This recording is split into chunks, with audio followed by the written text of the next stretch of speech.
Now, Scott Shepard of the National Center of Public Policy Research will present the third stockholder proposal. In its statement opposing our proposal, the company in fact indicates why the proposal is so necessary. The company actively misrepresents our proposal. We're asking the company for a report that focuses on whether, in its myriad diversity, inclusion, and equity efforts, the company discriminates against employees that it has not honored with a label diverse. And we ask that, in compiling the report, the company consult with experts from a wide range of viewpoints, including those of the center-right, representing the majority of Americans and almost certainly the majority of both ultimate CVS shareholders and employees. In its opposition, the company lists a significant number of expressly discriminatory programs that it proudly sponsors. It makes some effort to hide the fact that these programs discriminate by race and sex, but can't hide the fact entirely. And the company failed even to acknowledge that all of its employees not only have civil rights, but have the same civil rights as all other employees. In its explicit support of equity, the company illegally and immorally rejects this basic civic fact. Equity means current discrimination now to make up for other discrimination against other people by other people in the past. And it also means dividing national wealth and power by a racial spoils system, with each racial and other identity-based group getting a proportional share in disregard of individual accomplishment. Equity in practice, then, is plainly illegal.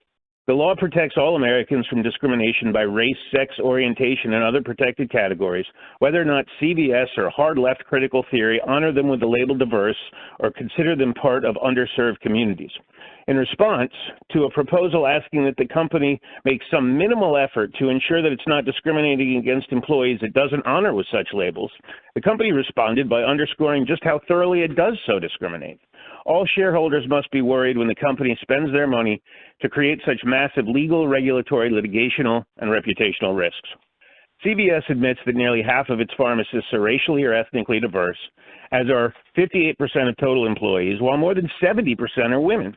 Yet CVS still maintains special programs that target the advancement of these already overrepresented groups, while excluding and diminishing groups that are genuinely underrepresented.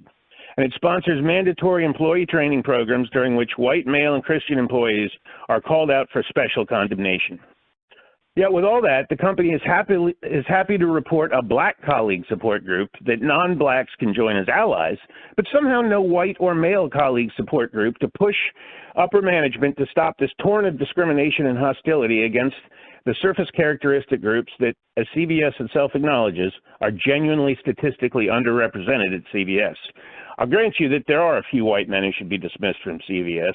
Those who sit on the board, who, along with the other board members, should go for countenancing, encouraging, and sponsoring discrimination on the forbidden grounds of race, sex, orientation, and ethnicity.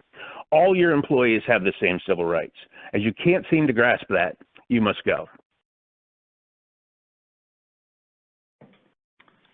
Thank you, Mr. Shepard.